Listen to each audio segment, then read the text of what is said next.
Alright guys, today I'm going to show you how to tie a flounder rig. Okay, this is the rig I prefer to use most of the time if I'm fishing straight up and down, which I usually am. If I'm jigging a bucktail or a jig or anything like that, if I'm fishing in a wreck where I don't want to have to worry about getting snagged so much because I'm keeping the line more up and down instead of having it drag further away from the boat. Okay, so first thing is I'm going to use this big piece of rope here to make it nice and easy for you to see.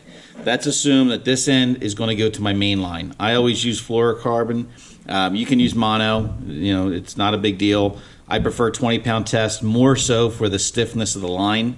I would go down to 15 if I thought they were going to be a little picky, but I generally stick with 20-pound test. It seems to work the best for me. Again, it's more for the stiffness of the leader than anything else. It's one of the reasons why I prefer to buy actual leader material, because it is a little bit stiffer. Okay, so that's assumed this is going to go to the main line, which I would use braid. You can tie that off with either a swivel. I use a spro swivel, something small, or you can just tie it directly to the main line. Just make sure you're using a knot that will work with braid. Okay, all right, so let's get to the rig. First thing I would do is I like to have a 2-hook rig. So I have a top hook, which is your teaser, and I have the bottom hook, which is where some people would normally put a bank sinker. You might as well put something down there with a hook. So I would put a bucktail or put some type of jig down there. Gives yourself more of a chance. All right, so first thing you're going to do is you're going to simply, I'm going to try to do this as slow as I can to make it easy for you to see, make an overhand knot, okay, and make another overhand knot. So you're going inside, all right, inside the loop. So basically you went inside that loop twice. All right, that's going to give you a middle loop right here. You're going to tape the loop that you made, and you're going to stick it inside that middle loop, through there once, back through there again. Okay. Now, if I was trying to tie these fast with actual leader material, I would use something to hook onto, like a nail or a screw, because it just makes it a lot easier. You can get them the exact length you want, and then you can pull both tag ends. If I'm doing it here just to show you guys with this big piece of rope, I'm just going to kind of try to cinch it down the best I can. Rope does not play well with this. The other thing you want to do is you want to moisten the line. I just stick it in my mouth, get a little saliva on there. That'll help it slide a little bit easier. Okay, but if you have a nail or something to hook it onto right here, like again, you can pull and just pull this tight and it'll cinch it right down perfect.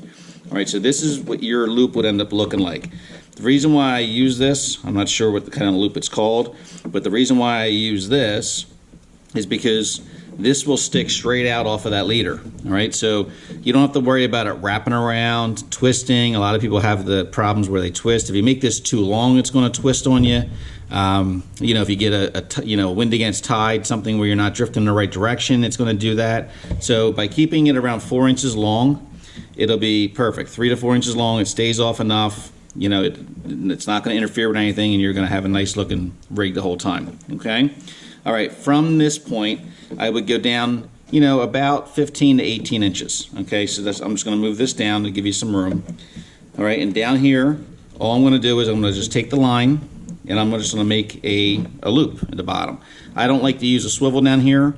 More hardware causes more, hang-ups with weeds and things like that. I like to keep it as natural presentation as possible, so I'd rather just make a loop. The reason why I make a loop is because this way I can switch out my bucktail, my jigs, anything I want to put a different weight on, and I don't have to worry about retying anything. Plenty strong with 20-pound test. Don't worry about it breaking on you. So to do this loop, all you're going to do is just tie 2 knots. 2 overhand knots. So you're going to stick it through once, and then you're going to stick it through again. Okay, just like that. And when you pull it down nice and tight, you'll see a regular rig here in a minute, but you're basically going to have about a 2-inch loop down here, and you won't even see this knot. Okay, and again, it's fluorocarbon. It'll just disappear. Cut off this tag end right here where my fingers are, and your rig is complete. So the whole rig itself, you have this part that goes to your main line. This is for your teaser, which is where you'd put whatever you want up there, a circle hook or a regular J hook or anything like that, or even a fly or something. And then you have your bottom here, which is where you're going to put your weight, which is going to be a bucktail, a jig, something that is going to have a hook on it. Okay? All right, let's take a look at what a finished rig looks like. So a finished rig, again, this is 20-pound fluoro. It's going to be kind of hard to see here, but basically the main line, I have a small spro swivel. That is probably a 20-pound, maybe a 30-pound swivel. It's very tiny. I like to use the smallest I can.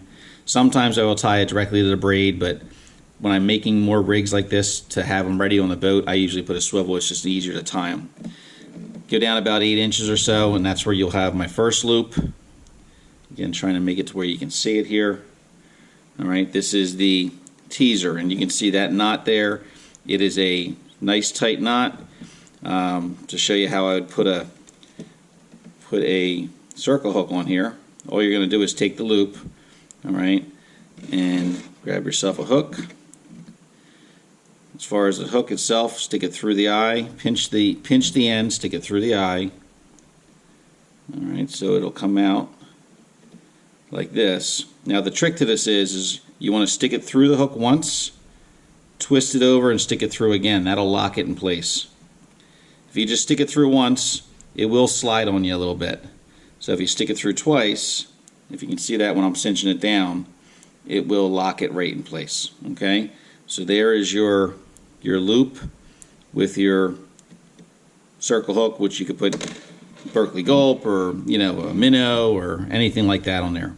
The circle hook's nice because it will hook most of the fish right in the jaw. Even with flounder, even with them having a sideways mouth, it just seems to work very well with that. All right, now the bucktail. The reason why I use the big loop here, again, this is about 2.5 inches long. It's because I can just stick it right through the eye of the bucktail. Goes right through here, and then I can now take that loop and stick it through the bucktail, around the hair, around the hook, cinch it down, and there you go. Makes it very easy to change weights or switch to a different color or whatever you want to do. All right, so there's your completed rig. You have your bucktail on the bottom, go up about 18 inches, you have your teaser. All right, again, I usually put gulp on there or a minnow, and then you go up another like 8 inches or so, and you'll have your swivel or tie it off to the main line. All right, so very simple rig. I did not invent this rig. I mean, this rig's been around forever. This seems to be my go-to rig just because of the fact that I get less tangles. I can switch out baits quickly. It's very simple to tie, and all you have to do is buy a roll of leader material and some hooks and some bucktails, and you're fishing for flounder. Okay? All right. Hope you learned something. Thanks for watching.